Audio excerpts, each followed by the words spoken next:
Welcome to the first episode of Adjusting Your Heart with Doc A.J. Chua.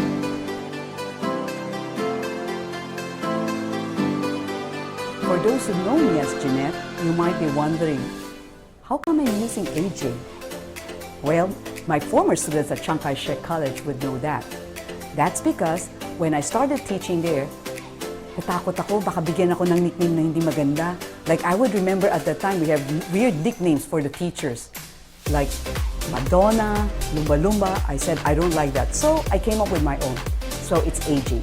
AJ stands for Ati Jeanette. In Tagalog, that will be Ate Jeanette.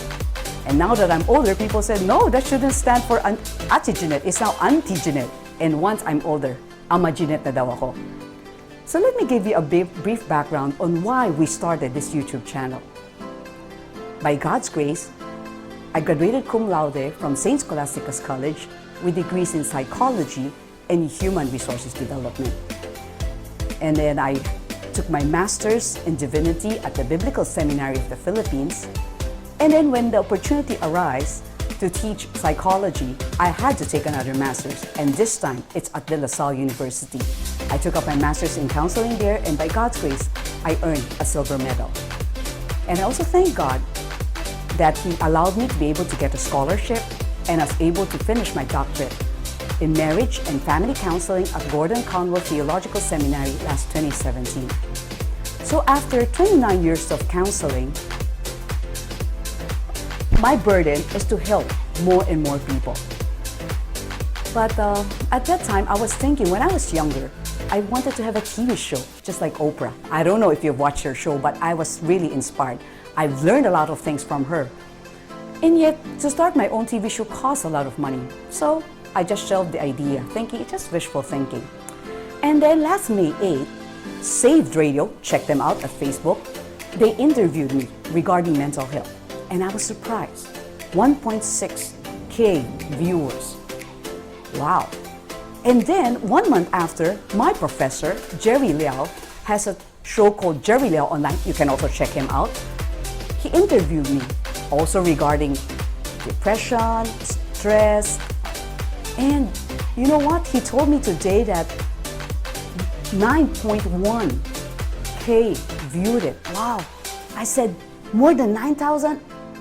It means that right now, even without TV, I can help others with social media.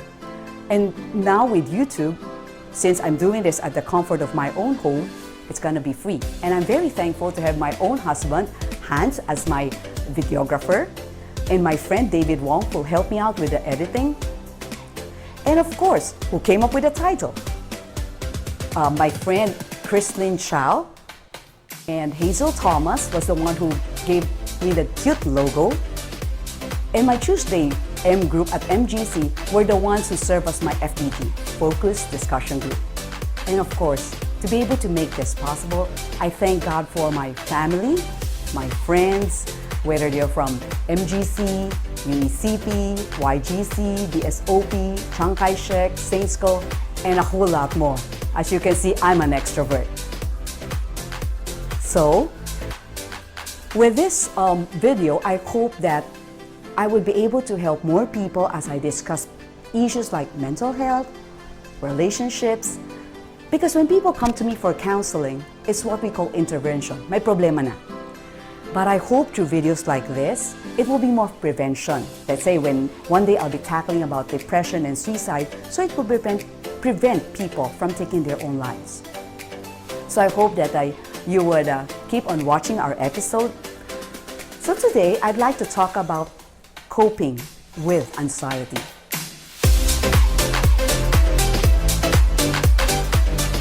Because with what's happening around us, with the pandemic, a lot of people are anxious.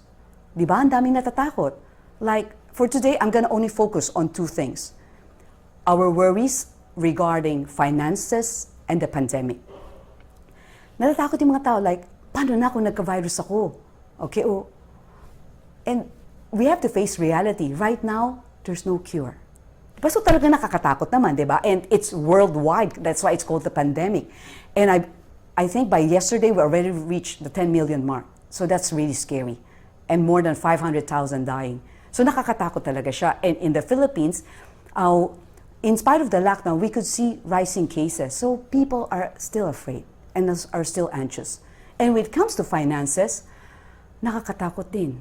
A lot of people has already lost their jobs. Some, they have pay cuts. At least that's better, they still have their job. Even those business owners have their own problems. Some have to close their businesses. So right now, a lot of people are worried about these two things, the virus and finances. So let me share some tips on how to overcome that. But my friends, remember, I hope that we would learn how to control our worries, because worries would just lower our immune system, and worrying doesn't help. Di ba, pag natatakot tayo, napaparalyze tayo, hindi natin alam, wala, nababalisa tayo, hindi natin alam ang gagawin natin. Di ba? And some people, if it becomes worse, it turns into what we call an anxiety disorder. So I hope that the simple tips I'll be sharing can help. Number one is, let's say you're worrying and then you can't sleep. So one of the things, or some people would also experience some trembling, hindi sila makahinga. So one thing you do once you started feeling that you can't breathe, learn to breathe deeply, okay? Let's say you inhale for 4 seconds and then exhale for 4 seconds, okay? That will gradually be able to calm your body down. So breathing exercises, that would help. Second, mabilis. Lahat tayo kayang gawin yan. Call a friend. Di ba? It helps. And in the Philippines, we are very blessed. We live in a communal society wherein nagtutulungan tayo. So pag may problema ka, tawag ka lang. You call a friend. And sabihin mo lang na what's on your heart, what's on your mind. And just knowing that somebody's there to listen, nakakatulong siya. Okay? So the first is breathe deeply. Second is call a friend. And third, for me, which is very, very effective, pray. You pray and read the Bible. Because we know that this pandemic is beyond our control. Wala tayong magagawa. Okay? But we have a God who loves us. A God who sent His one and only Son to die on the cross for us. And sabi nga sa Bible, 1 Peter 5:7, cast all your anxieties on Him, for He cares for you. God cares for each of us. So He's just waiting for us to turn to Him. And another one of my favorite verses, Philippians 4:6 and 7. Sabi na dito, do not worry about anything, but in everything, by prayer and petition, with thanksgiving, present your request to God. I-pray mo. And then you know what's the result after praying? Then the peace of God, which transcends all understanding, will guard your hearts and your minds in Christ Jesus. Ibig sabihin, pag nag-pray na tayo, we put all our worries into God's hands, God will give us that peace. Maski nandiyan pa yung problema, tutulungan niya tayo. Okay? The fourth is think of preventive measures. Okay, for instance, di ba takot tayo sa virus? Some things can be prevented. For instance, these are what the experts would say. Stay at home. As much as possible, if you don't need to go out, please don't go out. Especially yung mga medyo elderly, di ba? Okay, those who are underage, kumbaga may mga karamdaman kasi medyo vulnerable sila sa sakit. So, as much as possible, please stay at home. And then, syempre minsan no choice. We need to go to the grocery. We need to go to consult a doctor. We need to work. Some people are allowed now to work. So then take precautionary measures like, of course, washing hands, okay, washing hands often, wear masks, bring your sanitizer, okay, yung mga ganon. Or yung iba, like my friends who are dentists, doctors, they wear their PPE whenever they go out. Okay, that's prevention. And of course, once we come home, after resting a while, then take a bath immediately. There are varying studies. Some people say, oh, no need. Some people said it's better, but para sure, then we just take a bath after resting for a while. And my last point is to think of possible solutions. Sometimes, when you worry kasi walang kwenta, di ba? But when you think of, kasi ito na, nandito yung problema eh. But you're thinking, what are the possible solutions? Let's say, when it comes to finances. Let's start with the easier one. You have a pay cut.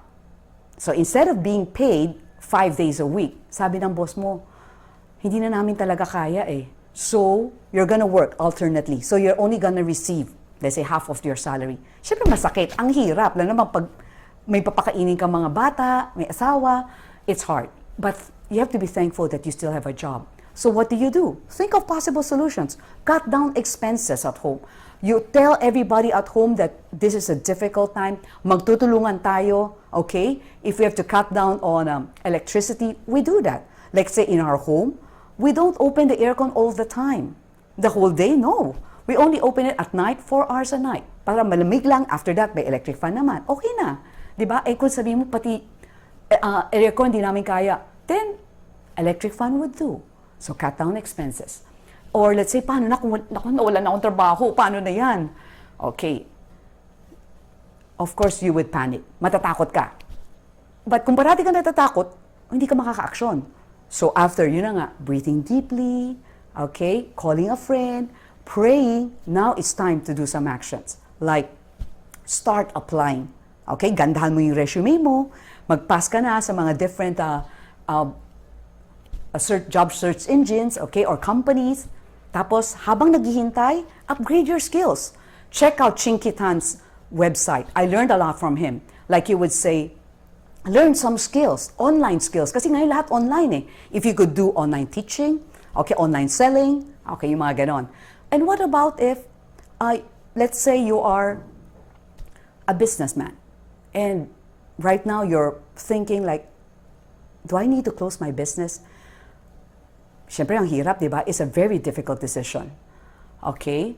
But you have to weigh all the pros and cons. And if it's really necessary and talagang no choice na, then we cut our losses.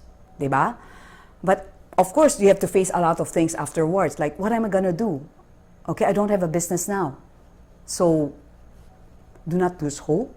Look for a job first. And then in the future, when the time is right, you can again start another business. Okay, or let's say if you already have a business, I notice some businesses are very good. Dati wala silang online delivery. Now meron silang online delivery. Okay? So we think of possible solutions. Do not stop with just worrying. It doesn't work. It doesn't help. But you think of the possible solutions. Okay? But let's say after trying all of these things, tapos medyo natatakot ka pa rin, hindi ka pa rin makatulog, then I would recommend that you talk not only to friends, but to a mental health professional. Talk to a counselor, a psychologist, or even a psychiatrist. Because sometimes you might need some medication because there's neurochemical imbalance in the brain. But don't worry. Sometimes it's because it's just induced by a certain stress like this pandemic or the financial strain. The medicine might need only to be temporary. Okay, but I hope that trying out those 5 tips again, breathing exercises, calling a friend, praying and reading the Bible, thinking of preventive measures, thinking of possible solutions would already help. Thank you and see you in our next episode.